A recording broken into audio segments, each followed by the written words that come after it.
The Fogerty Ranch in Eastern Oregon along the Grand Ronde River now has a new owner. Our real estate expert, Rick Sadle, with Keller Williams Realty and SadleRealEstate.com is with us. Rick, good morning.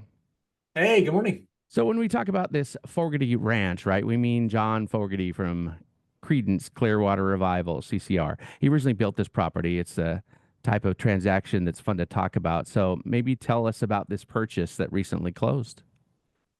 Yeah, like you said, it was built by John Fogerty, and it's a 274-acre ranch along the Grand Ronde River, like you said. And he built it after the breakup of his band, CCR. He discovered the property while elk hunting, and apparently he lived there for 30 years before selling it to the owners, who are just now reselling it to someone else, right? And it went pending, I think, on the 12th of December, and it closed pretty soon thereafter.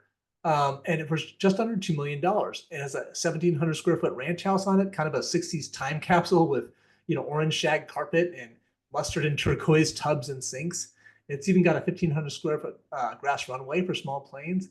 And it sold for its asking price to some steelhead fishing fan who read an article about the listing in the Oregonian and then drove out and made an offer on it.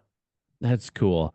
You said about 1,700 square foot home, and it's what, 274-acre ranch. So do you often see smaller structures on larger lands like this?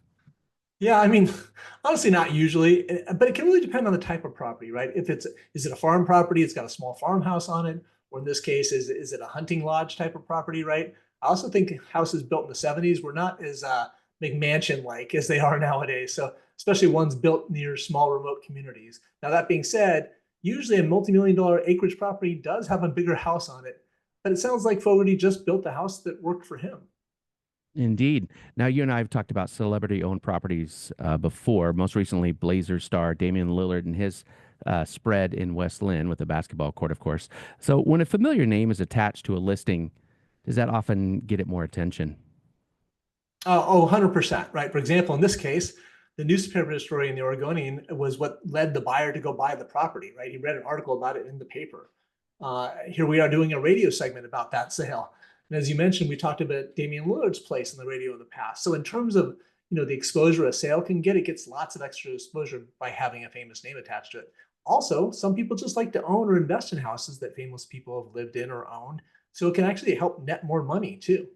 Yeah, they'll just overpay for it because they want that place and maybe they're a CCR fan. Right, exactly. All right, Rick, great stuff. Appreciate your time. Thank you. Yeah, thanks. That is Rick Sadle, real estate expert with Keller Williams Realty and SadleRealEstate.com.